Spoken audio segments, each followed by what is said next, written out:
Hi, I'm Tara Cross, and welcome to Christmas in July. Today is the second day.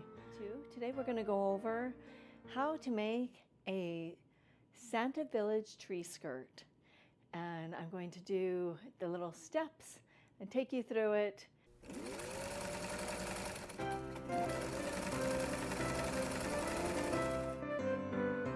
The first thing that you need to do is you need to go to Embroidery Designs by Juju and download the Santa Village tree skirt design. So once you have your design downloaded, the next thing to do is download your PDF on the directions. So I went ahead and I downloaded mine onto GoodNotes on my iPad. And I was able to follow along on my iPad quite well. The thing that I really needed to do was to organize myself to decide what colors of fabric I was going to use for the inner part of my tree skirt, then the middle, and then the outside. So once I have decided on which fabric I was going to do, then it kind of went well from there. I decided I was going to use cuddle fabric. I want it to be a really soft tree skirt, and I used shades of blues and greens. And it was a lot of fun to do the designs. The thing I did find with cuddle, it became like a cuddle snowstorm all over my floor. I did learn afterwards that there are special ways of cutting cuddle, which that's a totally different video that we'll do some other day. But anyway, the best thing to do to clean up after cuddle is to vacuum, I found out. So not sweep, it just sticks to your broom. So anyway, so once you go from there, I'm going to show some of the different designs now that I embroidered along the way and how fun it was to see those designs. I was able to use my fabric that I've had sitting around my fabric room for years, and it was so fun to see those fabrics come alive in some of these applique designs that I did. So come along with me and we'll see my tree skirt come alive.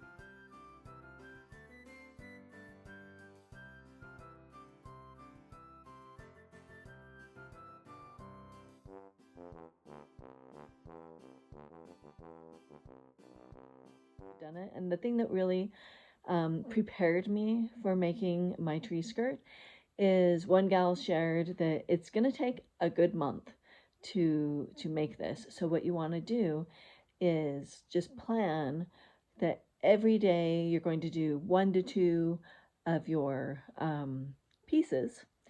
And so that's what I planned. I planned on making 1 to 2 of my pieces each day. And so I've been doing that.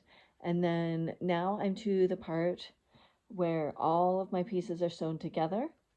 And I'm going to take a large piece of, it's cuddle fabric, and you place it, your top face down on your other, and you're going to just sew along the outside and down one of the openings, but you're going to leave the other opening open. And then you're going to turn it right side out. Once it's turned right side out, then what we're going to do is fold that opening right inside and sew it shut. So then we're going to do a little quilting. We're going to go ahead and we're going to sew from the outside in up each of the triangles that we made, the pieces, so that it's quilted together. So I am going to use safety pins and safety pin the 3 layers together so that I'm going to do that before I sew the top to the bottom so that it doesn't shift around. So, and then the other thing I'm going to do is when that's all done, then I'm going to take binding and I'm going to bind right around the neck that will go around the bottom of the tree. So, and then I'm going to have enough on both ends so that I can tie a bow. So I'm going to measure that and probably divide it in half and then pin it on so that I can sew it around the neck and be able to tie it into a bow. So that is what I'm going to do to finish it up. And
so it's taken a full month to make my tree skirt, but it's been so worth it. And I'm glad you were able to come along with me to see the results of it. I'm excited to give it to my daughter for Christmas. Actually, I'm going to give it to her before Christmas so that she can put it around her trees. So I hope that you take the time to make something for your loved ones as we celebrate Christmas in July.